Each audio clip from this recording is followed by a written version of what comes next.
श्रीमद् भागवत का पहला श्लोक वेद व्यास जी लिखते हैं, जन्मादस्य यतोऽन्वयादितरतश्च चार्थे स्वाभिज्ञा स्वराट। जन्मादस्य यतोऽन्वयादितरतश्चार्थे स्वाभिज्ञा स्वराट तेने ब्रह्म हृदय आदि कवये मुह्यन्त यत सूर्या तेजो वारि मृदां यथा विन्मयो यत्र त्रिसर्गो मृखा धाम्ना स्वेन सदा निरस्तकुहकं सत्यं परं धीमहि। सत्यम परम धीमहि, इसको मैं कहाँ तक कहूँ? मानस कहती है, धर्म न दूसर सत्य समान। सत्य से बढ़कर के दूसरा कोई धर्म हो ही नहीं सकता, और परमात्मा को भी यदि पाना है तो ये सत्य को आगे ले आओ। एक स्लोगन मैं बहुत बचपन में कहती थी कि सच्ची भक्ति सत्य आचरण सच्चा जिसको ज्ञान उसी को मिलते हैं भगवान। सत्य मार्ग को जो अपनाता, सच्ची प्रभु से लगन लगाता और सत्य मार्ग पर चलकर जिसने किया प्रभु का ध्यान, उसी को प्यारे मिलते हैं भगवान। जरा अब हम और आप डिसाइड करें कि 24 घंटे में हम कितना सच बोलते हैं और कितना झूठ बोलते हैं। यहीं से हमें पता चल जाएगा कि क्या वो सत्यम परम धीमहि वाला जो परमात्मा है वो हमारे पास आ पाएगा। किसी को बताने की आवश्यकता नहीं है, आत्म आकलन हम स्वयं कर सकते हैं। इसके पश्चात द्वितीय श्लोक में कैतव धर्म का वर्णन किए, मतलब कपट रहित धर्म। जो कपट रहित धर्म निभाया हनुमान जी ने, और कहा कि बल बुद्धि विद्या देव मुगि हरहु कलेश विकार। हमारी गोपियों ने ये कपट रहित धर्म ही तो निभाया है।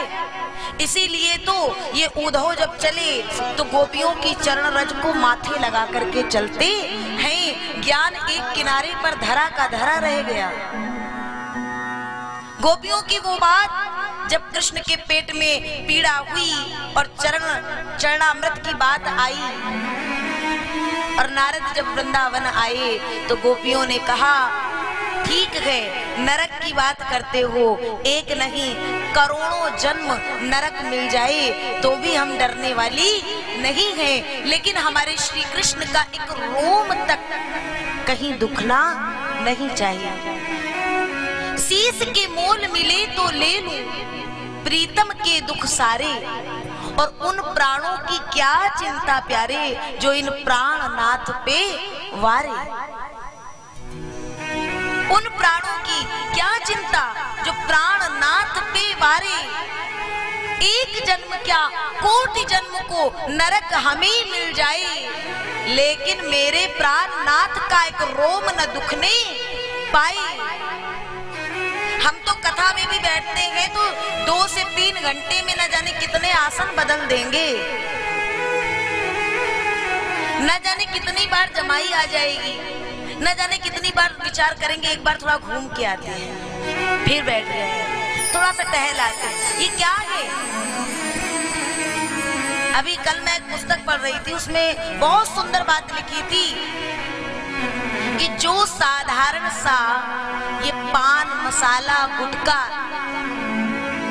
तमाकू नहीं छोड़ पाते हैं, वो इस जीवन में ये इतनी बड़ी माया को क्या छोड़ पाएंगे महाराज? सही बात है ना। कोई अगर अभी देखो वो कोरोना आया था ना, अभी है सिम्टम्स कहीं ना कहीं जारी है उसके। कोरोना आया था, मैंने भी पिछली कथा में भी ये बात बोली और यहाँ भी बोलूंगी कि लोग कहते थे जो ये लेते हैं वही जो चौराहे चौराहे में मिलती है, हा?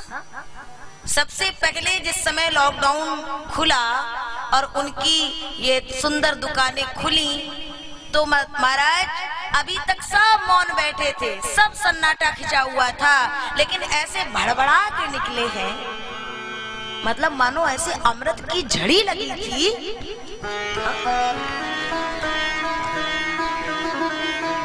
मुझे लगा कि सबसे पहला लॉकडाउन, अगर मैं अपनी व्यक्तिगत सोच बताऊं कि लॉकडाउन खुलेगा तो लोग भगवान के मंदिरों की ओर जाएंगे और इतनी बड़ी जो आपदा, इतनी बड़ी विपत्ति पड़ी है उसके लिए प्रभु से प्रार्थना करेंगे, अनुनय विनय करेंगे। लेकिन ये क्या, तो सही बात है। एक बार क्या हुआ कि एक राजकुमारी, कल मैं मैया को सुनाई थी ना, रात्रि में हम लोग बैठे थे, तो एक सुंदर राजकुमार था और उसको एक रूपवती कन्या पसंद आ गई, परंतु वो बहुत निकृष्ट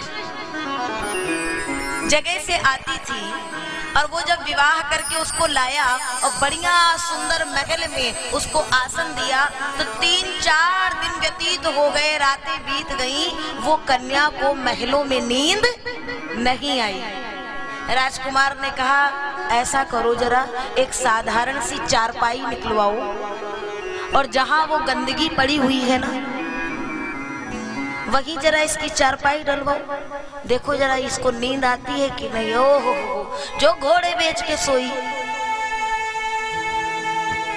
और मुझे लगता है संसार में आज जो बाहर ये लोग हैं, बाहर ये जन हैं, किसी को जिसको कांच पसंद हो उसको हीरा जल्दी समझ में आने वाला नहीं है। और हम सबके ऊपर आज परमात्मा की विशेष कृपा है जो आज हम भगवत कथा के छत्र छाया में बैठे हैं। न जाने कितने अभी भी बाहर उसी मारा मारी में, आपाधापी में लगे हुए हैं, जबकि सबको पता है मरोगे मर जाओगे, कोई न लेगा नाम और उजड़ जाए बसाओगे, छाड़ी बसंता ग्राम, आज काल के 5 दिन जंगल होगा वास। फिर क्या करोगे जब एक वहां वास हो जाएगा। यहाँ तो आस है और उस आस को भी हम विश्वास में और प्रत्यक्ष में बदल नहीं पा रहे हैं, तो ऐसी जगह पहुंच करके हम क्या करेंगे। इसलिए ये गोपियों की जो कथा है ये निरंतर हमें सुननी चाहिए और गानी भी चाहिए कि कम से कम गोपी की 1% भी वो भक्ति, वो प्रेम हमारे और आपके भीतर आ जाए और कभी तो गोविंद उस तरह से गोपियों की तरह हमारे पास भी खिंचा चला आए।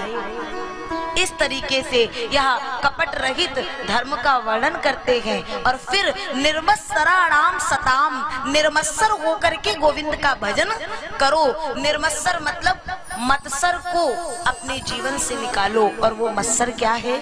ये ईर्ष्या, किसी से राग, किसी से द्वेष, यही हम सब कुछ कर लेते हैं लेकिन इससे ही बच नहीं पाते हैं। और कारण यही है कि बहुत कथाएं कहने और बहुत कथाएं सुनने के बाद भी हम यही बीच में पड़े रहते हैं।